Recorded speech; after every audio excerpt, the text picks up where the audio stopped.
Sahyadri top 10 news या बातमीपत्राचे प्रायोजक आहेत Mac care super speciality hospital Ahmednagar.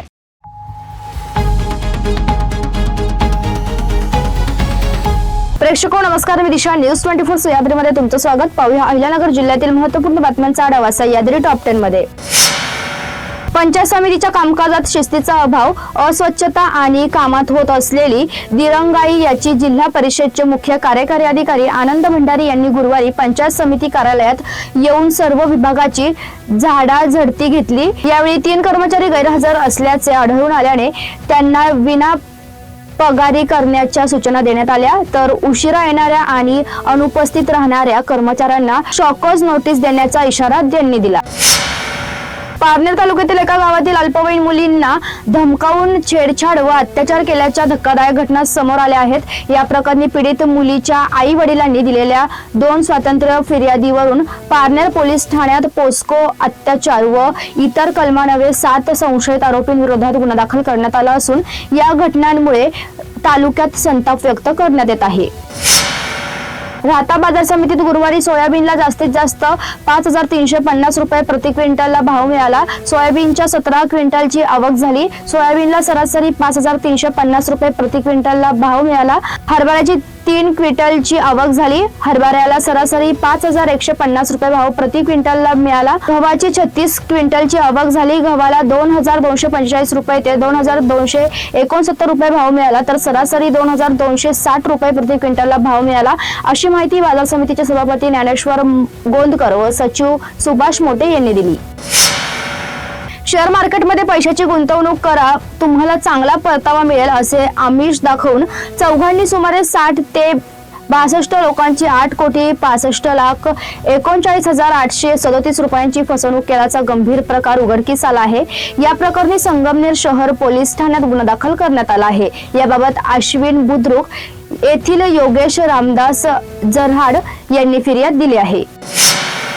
दारू पिण्यासाठी पैसे देण्यास नकार दिल्याच्या कारणावरून तरुणास शिवीगाळ करून लाकडी काठी व लाथाबुक्क्यांनी मारहाण करण्यात आली। त्याच्या खिशातील 12,000 रुपये जबरदस्तीने काढून घेण्यात आले। राहुरी तालुक्यातील चांदेगाव येथे ही घटना घडली। या प्रकरणी पोलीस ठाण्यात तिघांविरुद्ध गुन्हा दाखल करण्यात आला आहे। प्रवीण रामदास भांड यांनी दिलेल्या फिर्यादीवरून शरद भांड, कुणाल भांड व संतोष भांड यांच्या विरोधात गुन्हा दाखल करण्यात आला आहे।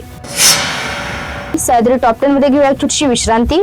रोखोक पत्रकारिता, निर्भीड बाणा आणि कणखर भूमिका, महाराष्ट्राचा सखा, सत्याचा पाठीराखा, शब्दांचं सामर्थ्य, विश्वसनीयतेची उंची, न्यूज 24 सह्याद्री। विश्रांतीनंतर तुमचं पुन्हा एकदा स्वागत। पाहूया पुढील बातम्या। भरधाव येणाऱ्या मोटारसायकलने दिलेल्या जोरदार धडकेत गंभीर जखमी झालेल्या व्यक्तीचा उपचारात मृत्यू झाल्याची घटना समोर आली आहे। शहर पोलीस ठाण्यात मोटारसायकल चालकाविरोधात गुन्हा दाखल करण्यात आला आहे। या प्रकरणी करण राजेंद्र गायकवाड यांनी दिलेल्या फिर्यादीनुसार त्याचे चुलते बाळासाहेब यमाजी गायकवाड हे 14 फेब्रुवारीला श्रीरामपूर येथे कामानिमित्त गेले होते। दुपारी 2 वाजेच्या सुमारास ते मोटारसायकलवरून साखर कामगार रुग्णालयात ते बस स्थानक मार्गी जात होते। IDBI बँकेसमोर त्यांच्या मोटारसायकलला मागून जोरदार धडक दिली। श्रीरामपूर तालुक्यातील खोकर परिसरात राहणारी 14 वर्षीय मुलगी अचानक बेपत्ता झाल्याची घटना घडली आहे। अज्ञात व्यक्तीने फूस लावून तिला पळवून नेल्याची फिर्याद तालुका पोलीस ठाण्यात दिल्याने गुन्हा दाखल करण्यात आला आहे। मुलीच्या आईने पोलिसात फिर्याद दिली आहे। फिर्यादी या आपल्या पती, मुलगा यांच्यासह खोकर परिसरात राहतात। त्यांना 2 मुली आहेत। धाकटी मुलगी आईवडिलांसोबत राहून मजुरीचे काम करते। फिर्यादीनुसार 8 मार्चला हे कुटुंब जेवण करून झोपले तेव्हा त्यांची मुलगी व मुलगा हे शेजारच्या खोलीत झोपले होते। रात्री 2 वाजता फिर्यादी उठल्या असता त्यांना मुलगी झोपलेल्या ठिकाणी आढळली नाही। कुटुंबियांनी घरात तसेच परिसरात शोध घेतला, मात्र मुलगी सापडली नाही। शेवगाव शहरात मोकाट जनावरांना विषबाधा होण्याच्या घटना वाढल्या असून गेल्या महिन्यात सुमारे 10 गायी दगावल्याची माहिती समोर आली आहे। रस्त्यावर टाकल्या जाणाऱ्या उरलेल्या अन्न पदार्थांमुळे जनावरे ते खाऊन विषबाधा होण्याची शक्यता व्यक्त केली जात आहे। प्रभाग 12 मधील नगरसेविका आशा बुलबुले यांना प्रभाकर नगर परिसरात एक गाभण गाय पडल्याची माहिती मिळाल्यानंतर तातडीने पशुवैद्यकीय अधिकारी डॉक्टर देशमुख यांना बोलावून उपचार करण्यात आला। सामाजिक कार्यकर्ते माऊली खबाले व मेजर महेश फुंदे यांनी गायीला उन्हापासून संरक्षण देत उपचारासाठी मदत केली। दरम्यान शहरातील मोकाट जनावरांचा प्रश्न गंभीर बनत असल्याने नागरिकांनी कचरा रस्त्यावर न टाकण्याचे तसेच प्रशासनाने ठोस उपाययोजना करण्याचे आवाहन करण्यात आले। कोपरगाव तालुक्यातील पवित्र गोदावरी तीरावर असलेल्या सवस्तर येथील महानुभाव आश्रम ब्रह्मविद्या पाठशाळेच्या विकासासाठी 5 कोटी रुपयांच्या कामांना प्रशासकीय मान्यता मिळाली आहे। आमदार आशुतोष काळे यांच्या पाठपुराव्यामुळे हा निधी मंजूर झाला असून आश्रमात भक्ती निवास उभारणे, संरक्षक भिंत, पेव्हिंग ब्लॉक बसवणे तसेच अंतर्गत सिमेंट काँक्रिटीकरण रस्ते तयार करण्यात येणार आहेत। या विकासामुळे महानुभाव पथियांचे महत्त्वाचे श्रद्धास्थान असलेल्या आश्रमात येणाऱ्या भाविकांना अधिक चांगल्या सुविधा उपलब्ध होणार आहेत। यासाठी आमदार काळे यांनी राज्याचे मुख्यमंत्री, उपमुख्यमंत्री सुनेत्रा पवार, पालकमंत्री आणि पर्यटन मंत्री यांचे आभार मानले। आज महाराष्ट्र राज्याचे दिवंगत उपमुख्यमंत्री स्वर्गीय अजितदादा पवार यांच्या विमान दुर्घटनेची सखोल चौकशी व्हावी म्हणून शिर्डी विभागाने उपविभागीय पोलीस अधिकारी अमोल भारती, शिर्डीचे पोलीस निरीक्षक रणजित गलांडे यांना कोपरगाव व राहता तालुका राष्ट्रवादी काँग्रेस शरदचंद्र पवार पक्षाच्या वतीने निवेदन दिले व या दुर्घटनेबाबत FIR दाखल करावी अशी मागणी करणारे पत्र दिले। राष्ट्रवादी काँग्रेस शरदचंद्र पवार पक्षाचे नेते आमदार रोहितदादा पवार यांनी याबाबत अनेक अभ्यासपूर्ण तथ्य निदर्शनास आणले।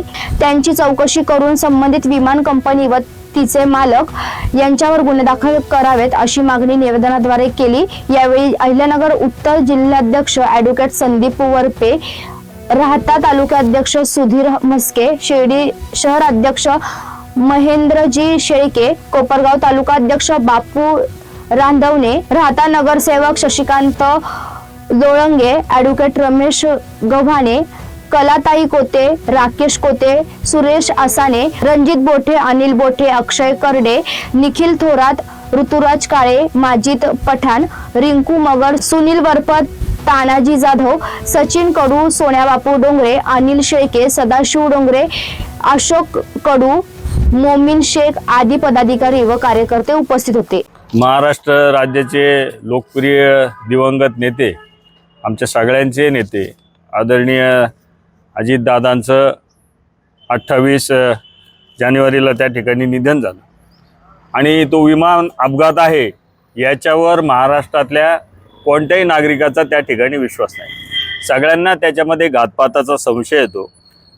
आम्ही तिथं घटनास्थळी बारामतीला जेव्हा अजितदादांच्या अंत्यविधीला गेलो तेव्हा त्या ठिकाणी जाऊन आलो आणि जी CCTVद्वारे जी स्थानिक चित्रणं आम्ही बघितली त्याच्यात ते विमान एकदम तिरकं होऊन अचानक खाली गेलं आणि त्यानंतर आमच्या पक्षाचे राष्ट्रवादी काँग्रेस पक्षाचे आमदार आदरणीय रोहितदादा यांनी या घटनेचा सखोल त्या ठिकाणी तपास केला, अभ्यास केला।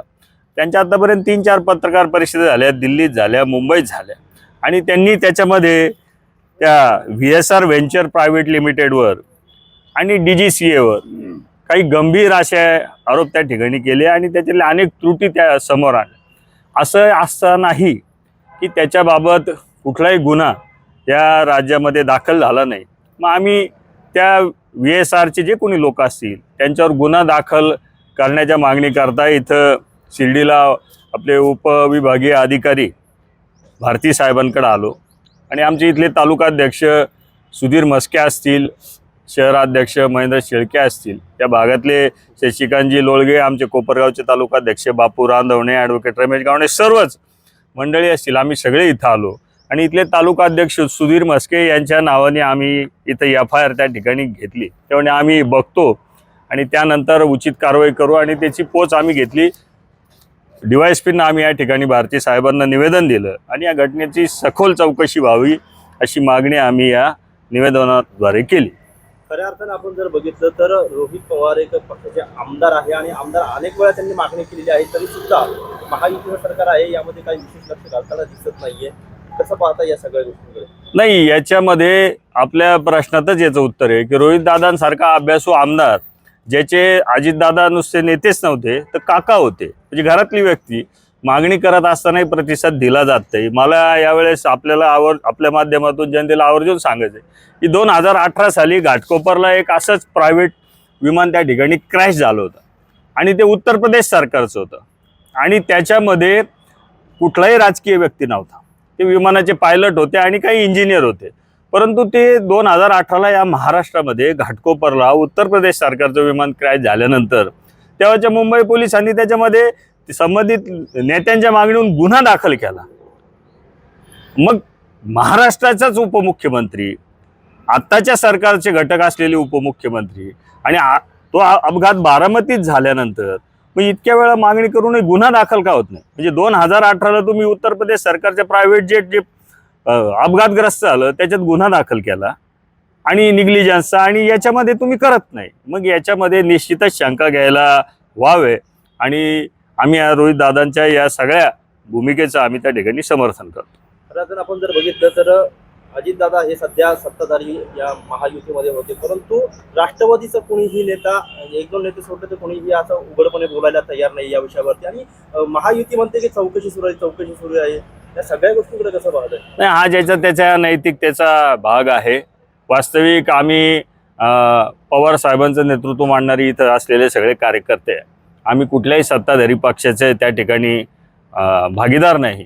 परंतु जे लोक सातत्याने अजितदादांच्या नेतृत्वाखाली सत्तेत होते, ज्यांनी त्या सत्तेच्या माध्यमातून विकास कामाच्या माध्यमातून असेल, नाही तर इतरही कशाच्या माध्यमातून असेल, पदांच्या माध्यमातून असेल, अजितदादांच्या माध्यमातून ज्यांनी लाभ मिळवला त्या लोकांनी खरं तर याच्यामध्ये प्रकर्षाने दबाव गट तयार करून हा गुन्हा दाखलच करून घ्यायला पाहिजे होता. पण एक अमोल मिटकरी असतील, इद्रिस नाईकवाडे असतील, यांच्या व्यतिरिक्त याच्याबाबत फारसं कोणी त्याच्यामध्ये बोलताना दिसत नाही आणि ते का त्यांच्यावर दबाव आहे का हा प्रश्नच विचारायची आता आवश्यकता उरलेली नाही, कारण तो दबाव महाराष्ट्राला दिसतोय. सह्याद्री टॉप 10 मध्ये आपण इथेच थांबतोय, मात्र तुम्ही पाहत राहा news 24 Sahyadri. Sahyadri top 10 news या बातमीपत्राचे प्रायोजक होते Mac care super speciality hospital, Ahmednagar. शब्दांचं सामर्थ्य, विश्वसनीयतेची उंची. न्यूज 24 सह्याद्री.